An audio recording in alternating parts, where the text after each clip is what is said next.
Hello, everyone. I'm Brandon Marcello. This is the Auburn Roundtable. Back at you for the second time in 1 month. It's a record. We haven't been doing these often. I'm joined by Auburn Undercover publisher Ronnie Sanders, columnist and Auburn extraordinaire as far as anything you want to know, Phillip Marshall, and recruiting expert and analyst Keith Niebuhr. Guys, it is game week for Auburn and game week for most universities. Football is finally almost back, but of course we can still talk a little bit more during talking season. Heading into this week, and we might talk a little bit later about the Ohio State situation, but heading into this week, has this been one of the stranger off seasons you guys have seen? You talking about for Auburn? For college football? Well, I thought it was pretty calm up until August, and then everything kind of went crazy. But yeah, I mean it's it's been strange for sure, and we'll see where it all ends. We still don't know where it's all going to end yet. Kind of been one thing after another. It'll be interesting to see how it all plays out with Urban Meyer and Tom Herman and I mean, it's been a show to watch. The Texas A&M thing is kind of interesting too. The guy accuses Texas A&M of all this stuff because he wants to play immediately, and then he's transferred to Arizona to play for his old coach, and then gets kicked off the team for a video using racial slurs. So I guess he kind of lost the upper hand in that deal. No doubt. I'm of the opinion that all this stuff probably will help college football in the long run, in the sense that these guys know that everybody's watching them now, and the boys will be boys stuff has got to stop. And I'm not, some sanctimonious guy or anything like that. As you guys know, I just think that, it's time that some of these people start acting and behaving a little bit better, and knowing that if something's going to happen, they're going to get called to the carpet. And I think for a long time that just hasn't been the case. And for years, it seems like some of these programs have been doing things that, other parts of the university, if you were an employee in the history department, you couldn't get away with, or if you ran a business, you couldn't get away with. So I don't know. I don't necessarily, I think in the short term, it looks terrible.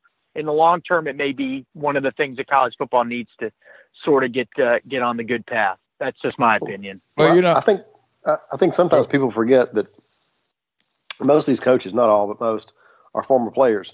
And we all know that, a lot of times players get away with things that other people don't get away with. Well, they become coaches, and a lot of times they continue to get away with things. And sooner or later, it comes back to bite you. Well, and plus when you talk about players, I mean, these guys, in the first place, we refer to them as kids, but the fact of the matter is they're adults for the most part. And if you're 20, 21 years old, you ought to have enough sense to know if you're putting compromising videos on Instagram or on Twitter or wherever, there's a really good chance it's going to get somebody's going to see it, and then it's going to blow up.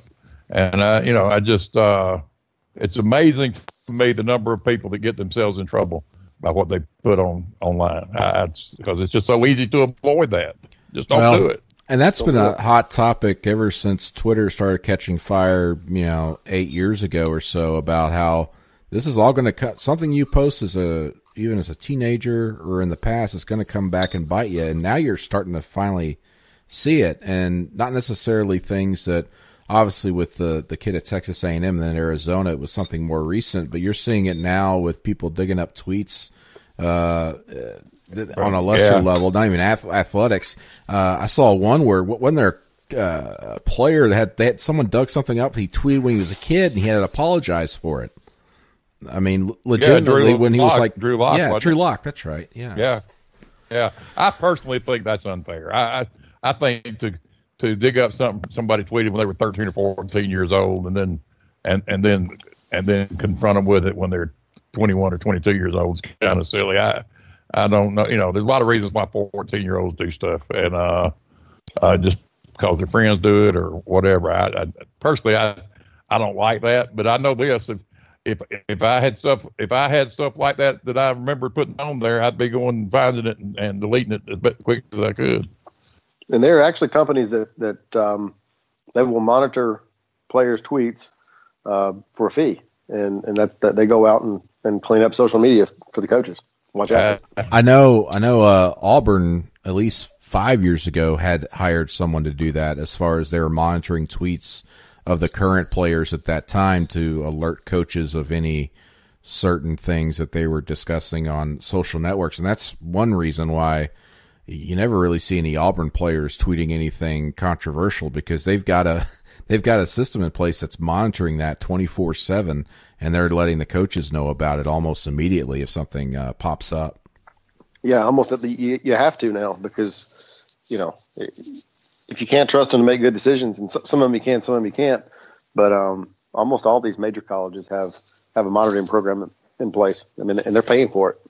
But I think, Ronnie, as far as coaches are concerned, and I think it applies to coaches, sometimes professional athletes, or I'm sure politicians and everything else. Some of these guys they become so big in their own minds, they think they can do whatever they want to do. And whether it's Tiger Woods or whoever, they believe they can do whatever they want to do. And especially these head coaches who are now, a few of them, all powerful.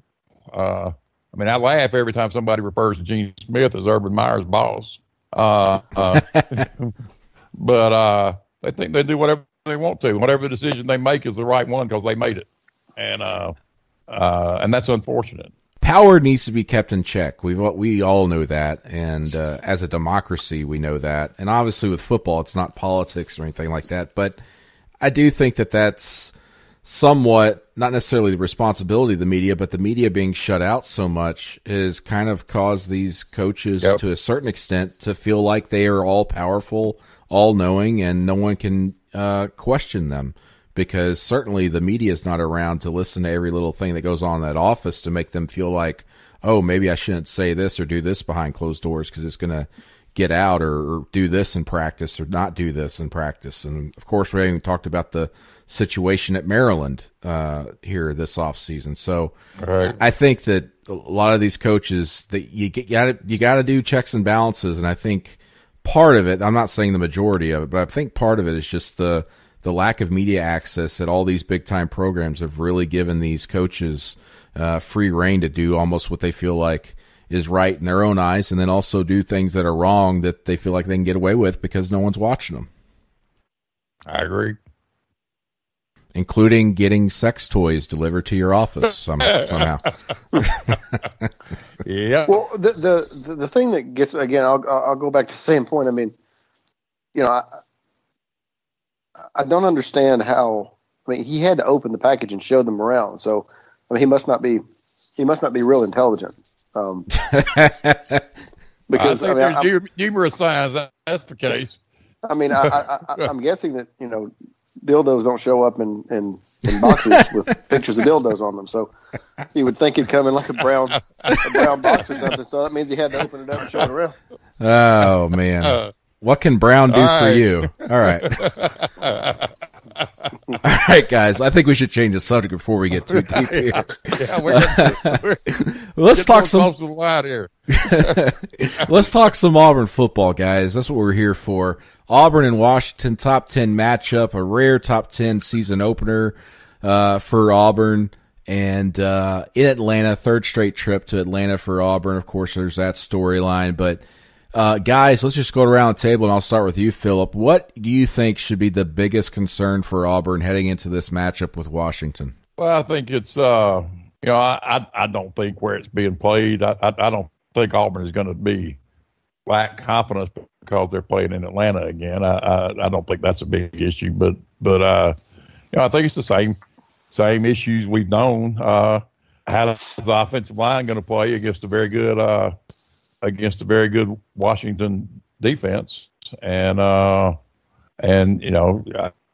you got new running backs to go with that, and are they going to protect the ball? Are they going to do the things you need to do to win? I don't, it's hard to know a lot about Washington. I mean, I've read a lot about them, and and like that. But it's them being on the West Coast. It's not something I follow routinely. Okay, can the defense deal with Washington, who has a very balanced? They got a great quarterback. They got a great running back. They got a lot of offensive linemen back. So I think those are the two things. I think the Auburn's offensive line has got to play better than maybe normally would be expected of them in a season opener when they got a lot of new guys. Yeah, I mean, I would agree with all that, Phillip. I think that, for me, I mean, Jimmy Lake is the new coordinator there. And he's got the full reins now. He's a really, really impressive young coach. Be a head coach soon. I think that they'll do some things. They'll be really good. They'll do some things to try to confuse Jarrett Stidham. And my guess is they'll be successful part of the time. But, I think Auburn actually has an advantage playing in Atlanta versus Washington just because of travel time.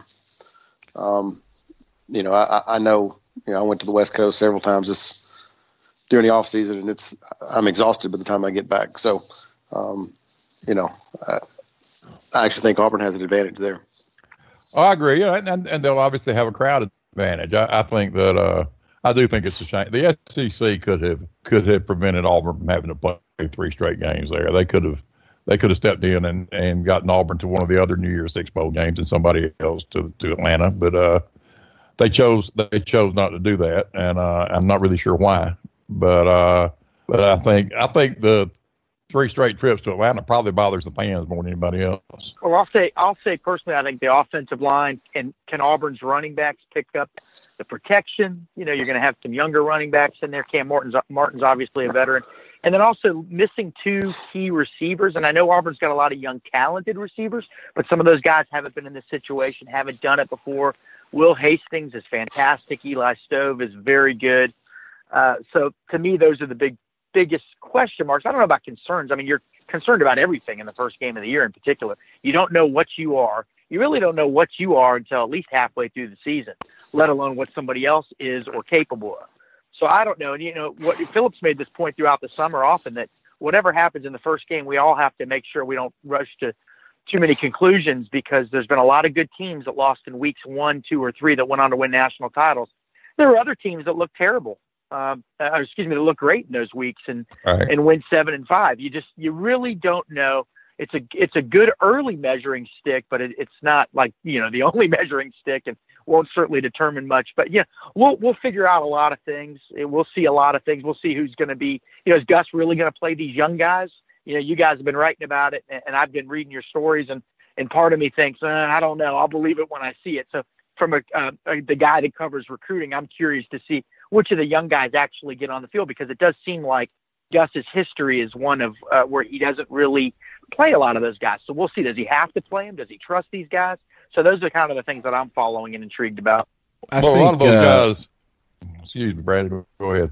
No, I was just going to say that I think when it comes to the young guys, the number one thing that pops in my head to show that Gus Malzahn's following along that path of just going with experience is what he's doing at punter right now, with going with Aiden Marshall over Aaron Sipos, who, has never played a college football game in his life, but they're going to go with, the guy who has shown improvement over, say, the player who maybe's right about where Aiden Marshall is, but has never played in a game before. So that, and then also I do think they will play the freshman, especially at receiver, but obviously they're not going to be out on the field, touching the ball 5-10 times in this opener. I think they're going to pick and choose their spots and try to get them, isolated on the field so that they don't have any issues with, dropping a pass or something like that, or something, or, being in tight coverage or something. Try to give them the ball and then let them run and see what they can do.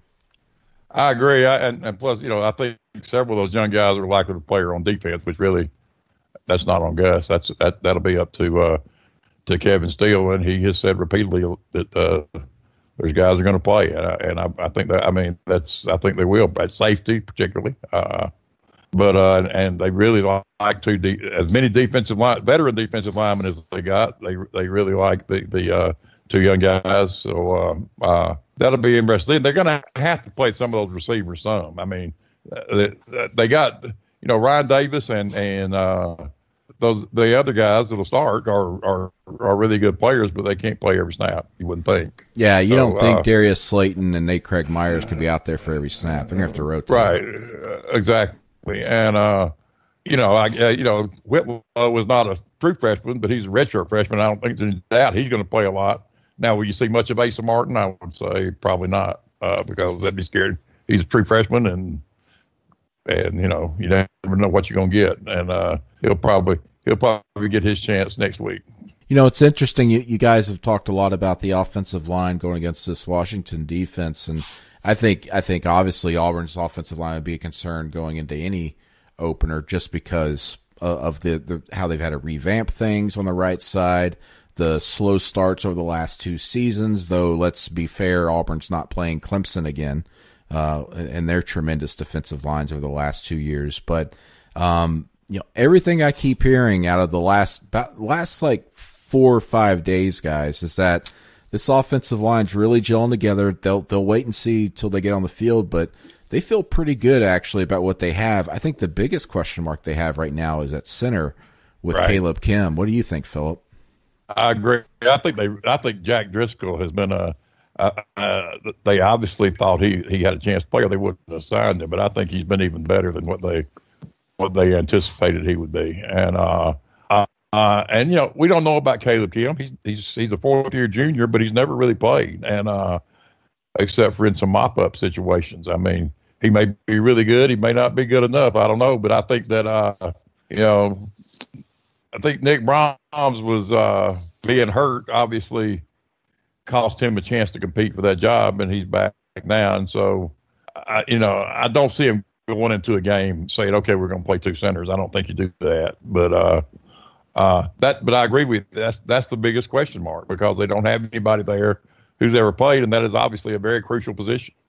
I think with Washington, when you look at them, a lot of people just want to refer to their offense because of Chris Peterson, Jake Browning, and then, of course, their incredible running back, Myles Gaskin. Now, I keep hearing this, well, they've played against Pac-12 defenses and everything, and blah, blah, blah, and then they got blown out by Penn State. But if you watch, I think I probably watched 2.5 or maybe 3 games total of theirs last season because of some late kickoffs. But they are darn impressive, just the way they mix things up. I mean, they can go spread, they can go power, they can go a little bit air raid on you at times if they need to. But they mix things around, the pro style. They mix things up quite a bit to keep people off balance. And Jake Browning is not necessarily the best quarterback in the country, but he does what he has to do to get the ball in the hands of their big time players. And Chris Peterson is just a master at really playing to the strengths of their offense, because Browning, for as good as his numbers are, if you look at his technique and his fundamentals and things, there's some things that are off there. NFL scouts don't really like him all that much. Right. But, man, he's putting up some great numbers, and that a lot of that has to go with the coaching staff and Chris Peterson. I agree. Chris Peterson deserves a ton of credit for the job he's done out there. He inherited a dumpster fire and done a great job. Brown, he started for 4 years and took him to the playoff one year. I say he took him. I think sometimes you say the quarterback did it by himself, but he was the starting quarterback on the team that went to the playoff, and had a good team last year.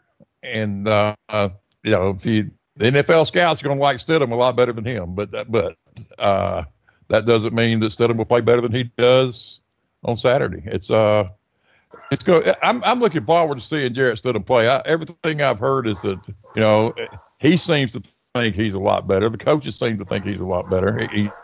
He's obviously has won the team, and I'm curious to see him play Saturday. And he was really good as the season went on last year. But if he's better, Phillip, then that's a big deal. Was it interesting to you to hear him say earlier this week that he thinks that the offense is going faster? Yeah. Wasn't that a little interesting to you to hear him say that? Yeah, and I think part of it is that he's more capable of going faster now, having been in the offense for a whole season and a whole off season. Yeah, both Gus and Chip like to play fast. They've kind of seemingly gotten away from that. They talk about like they want to do it, and they do it occasionally, but the offense Gus ran when he came here just tempo wise, and now are not very similar. Yeah, it's certainly. I mean, the last few seasons, especially, they've kind of just been. They'll slow it down when they want to, and then they'll speed it up quickly once they get a first down, or even sometimes they won't do that. It's just there's really almost seems like no rhyme or reason. It's almost like they're trying to catch the defense off guard by going from slow to fast and back and forth. But you wonder if they'll ever go back to just being, that true hurry up, no huddle tempo that you've always been accustomed to seeing. It seemed to they got away from it really when Gus was the offensive coordinator in 2010, because they just kind of said, okay, Cam, go take the snap, either hand it off or run it or throw it, whatever you want to do. We'll watch. But they never seem to really, since Gus has been the head coach, consistently just gone fast over and over again. It seems like they've always tried to mix it up more, and it seems like as time's going on, they really, to me, haven't really looked the part of a high flying up tempo.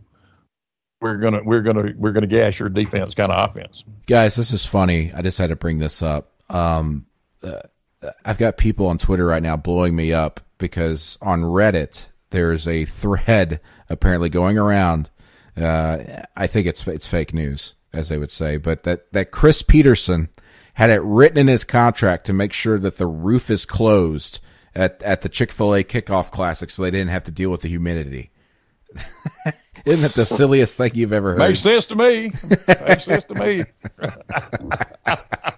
Oh, my gosh. Oh, man. Did they even know they were playing Auburn when Chris Peterson got the job? I don't know. I think so. I think they scheduled this they announced it in November 2016. So right before they went on their playoff run with Chris Peterson, they signed the contract. So I guess what's interesting though is Auburn's the home team, but they're wearing their white unis. Now, why is that? Do we know why that is? Maybe Chris Peterson thinks it's just a mind game, and close the roof, make them wear their visitor jerseys, even though they're the home team. He's a mastermind, I'm telling you. No humidity. I don't know. The whole thing's silly. I've never even thought about the no humidity thing. He's the one, I guess, that maybe he said, we're going to do this. I want to wear colored jerseys. I don't know. It may have been Auburn. Who knows? That's weird. I don't know. But I think that was maybe Auburn's going to start wearing white at home all the time. Hey, maybe they will. At this story. Yeah, maybe they'll bring those orange jerseys back too. Oh man! All right, so let's hope not. Oh yeah. Well, hey, there's a lot of fans out there for some reason want those to come back. I don't know why, but anyway, so.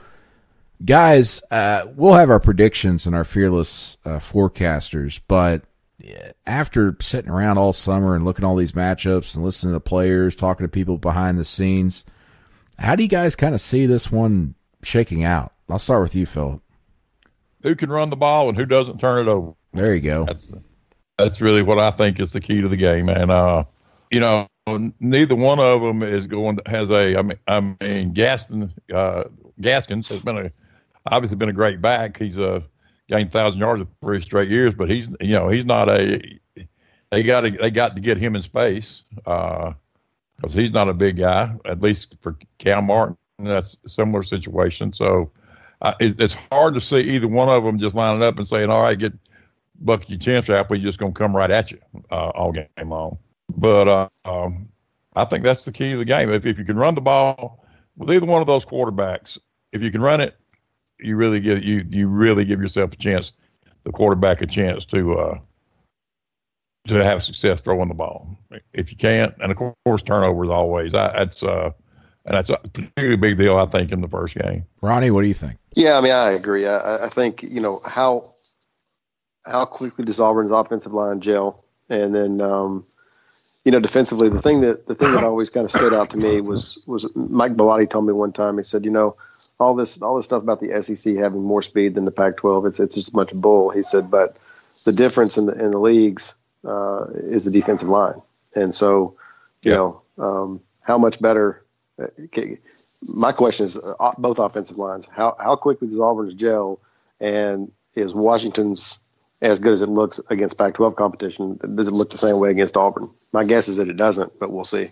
One thing I remember, Oregon went into the BCS championship game averaging 50-something points a game, and Auburn's defensive line completely dominated their offensive line. I mean, completely, with Fairley and they scored 19 points. It's different time, different teams, and all that. But that's where from my standpoint, from what people have always told me, when you talk about speed at wide receiver or at running back or wherever, I think everybody has that. But defensive linemen that weigh 280, 290, 300 pounds and can run, not many people got as many of those as the SEC teams do, and Auburn's got a lot of them right now.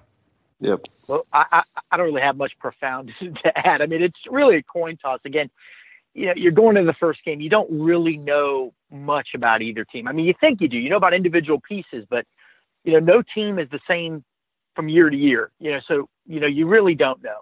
Auburn's defensive line looks like it could be great, but, it lost one key component in Jeff Holland. So we think that potentially they could be better there, but we don't know. So a couple keys for me. I'm curious, last year Auburn leaned on the run early in the season and developed the passing game throughout the season. This year, I think we're going to see a little bit of an opposite of that, leaning on the passing game early, seeing what kind of running game develops. So that's going to be interesting to follow. And then also, if Auburn's four-man front on defense can get to Browning and they can drop everybody else, that's going to make life a lot easier for Auburn, and they're going to be able to create turnovers, which is something that I think they still wish they could do more of. But if those four guys don't get to Browning and they have to do different creative things to make things interesting for him, you're going to see a lot more man coverage, things like that. You may see more open receivers. So those are just a couple of things I'm going to watch. But really, I mean, again, there's so many uncertainties going into this. I really don't know. I mean, an absolute coin toss to me. They're both good teams. We know that they both have coaches that have won their share of big games.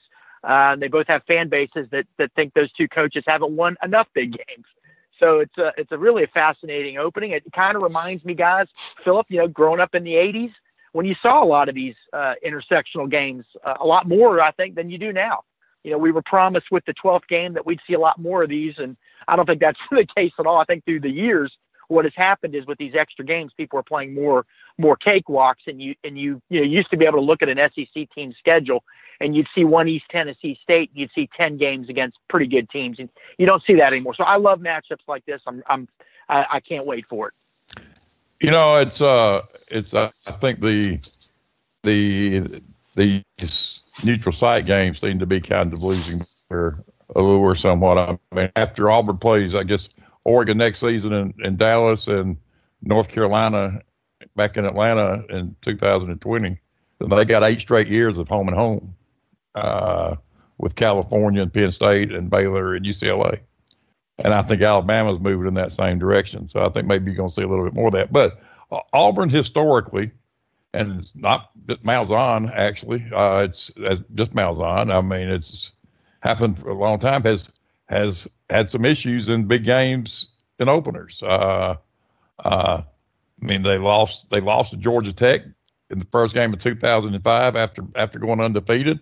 And the 2005 team was really, really good. And Georgia Tech wasn't. But they won that game. And it's been that they lost. The only time they were ever ranked number 1 in the preseason, they promptly lost to Miami in the Kickoff Classic in the Meadowlands. So it's what happened in 1983 or 84 or 2005 has nothing at all to do with what happened Saturday. But it's just interesting that I think it's first games are just weird sometimes. Yeah, and Washington has a similar history as well. Season openers, ranked season openers. So, And you're going. I think it's an interesting from the standpoint that both programs, their fans have been wanting that these big wins or whatever. And Auburn's had their fair share, obviously, and including under Gus Malzahn. I mean, they were 2-3 against top 10 teams last season with 2 wins against number 1 teams. But I think that if Auburn were to come out of Atlanta by beating a legitimate top 10 Washington team, not only would Auburn continue to be in that playoff discussion even early on, being considered a top 10 team, but I think people would start looking at Auburn in a different light throughout the season instead of, Auburn losing an early season game and having to work their way back up like they've had to do pretty much in every season under Gus Malzahn when they've been a threat to get to the Year 6 or whatever. So I think this would be a big win for Auburn and for Gus Malzahn from that standpoint of just starting things off the right way instead of having to work your way back up until the end of the season. I mean, it's certainly dramatic and it's fun to watch as a fan, I'm sure, when it's going on. But, it's also very stressful, and it would be nice for Auburn to start out fast, get that big win, and then build the team to where you're always in the playoff chase throughout the season instead of have to work your way back into it. Right. And I think fans always clamor for these kind of games, and then when they start getting there, they start getting scared, and so they're hoping to be happy, but they're prepared also to be mad, and they're already getting ready to be mad. So it's if I was a coach that played in the SEC, I wouldn't play any of these kind of games. I would win four non-conference games every year. I mean, there's no question in my mind. People could criticize all they wanted to. Well, Auburn goes in this game dating back to last season. 5 of their last 6 opponents were all ranked in the top 10. That's brutal. Wow. That is brutal. It's a brutal schedule dating back to last season, and one that really hasn't been matched since I believe since the end of that 83 season. Right. When Auburn played 4 of their last 5 top 10 teams, and they won those games. But four of their last 5 were top 10 teams. So maybe consider that too, fans, if you're listening to this. This is a brutal stretch for Auburn dating back to last season. And if they were to pull this one out, I think this would be one of the bigger wins of Gus Malzahn's tenure. And obviously, I think it'd be the biggest win of his tenure against a team that's not named Alabama, in my opinion, including the Georgia win last year. And I got to say, this is a huge game for Washington, too, for multiple reasons. Obviously, it's 2 top 10 teams, but this is a program that, like Auburn, is kind of wanting to gain more respect on the national level from a recruiting footprint. Washington does have to now and then go out of the region to get guys. This is a good game for visibility purposes for the program. And also, if you don't follow Washington, you may not know this is a historically good program. They've had their ups and downs just like an Auburn has, but historically, dating back over 100 years, this is a program that has always been very good, more often than not, has won big games before, has played in big games before, has won a national title in the modern era. And in fact, the year Brigham Young won the title in 1984, Washington was second and was, had a very good chance to play for the national title. But another team was on probation from the SEC that they couldn't match up. That was a year where the Pac-10 then was going to let Washington out of the Rose Bowl and go to the Sugar Bowl. So there have been situations where Washington has been a national contender before, but it's big for them. And they're going to go into this game just as confident as Auburn is. And their fans feel the same way. They believe that they're an elite type program. And they have for, upwards of a century. Don James, the great coach there, had some ties to the University of Miami down in Florida. Great record there. And Phillip, this program has been around for a long time. They won a lot of big games, played in a lot of Rose Bowls, produced a lot of great players. It really is a marquee matchup. No question. I went to a game at Washington one time, and I guess the early 1980s. I covered Alabama and Washington as early 80s. I don't remember what year, and it was a very close game. Alabama won in the end, but it's an interesting campus and place because it's in the middle of a huge city, but it's very much of a college atmosphere. So at least that's the way it was then. It may be completely different now, but that's what it still is. I was out there not long ago when they've got the new stadium and new facilities, and it's a beautiful campus, and they've got a lot to sell. they ought to be good. And like you said, they traditionally they have been. Well, I was going to say, I think historically you could make the argument that they're probably the second best program in the Pac-12. I mean, behind obviously USC. I mean, UCLA's had ups and downs. Stanford's had many, many bad periods. Many bad periods. And then obviously Arizona and Arizona State were not part of the original Pac-10 when it was the Pac-8. They didn't join the conference until I guess the 70s or whatnot. But so Washington historically, has been that program behind USC. So anyway, sorry about that, Brandon. Yeah, I would say USC, Washington, and UCLA. It just history-wise in the Pac-12 when it was the Pac-10, when it was the Pac-8. I'm so old, I remember that. But but that I think that would be historically the three biggest programs. Well, it's going to be a big matchup, top 10 game. I would say the premier game of week 1 of college football. All eyes will be on Atlanta as Auburn and Washington face off in a game that could catapult one of those programs to the top in the top 5 and put them in the catbird seat, so to speak, going down obviously the rest of the season and give them some breathing room as well. I think for Auburn, if they lose the game, it's not the end of the world. Auburn still has an SEC slate to go through, but sure would be nice to have that win and have a little bit more breathing room down the stretch. So we'll find out Saturday, 2:30 p.m. on ABC, a rare ABC game for Auburn in this modern era.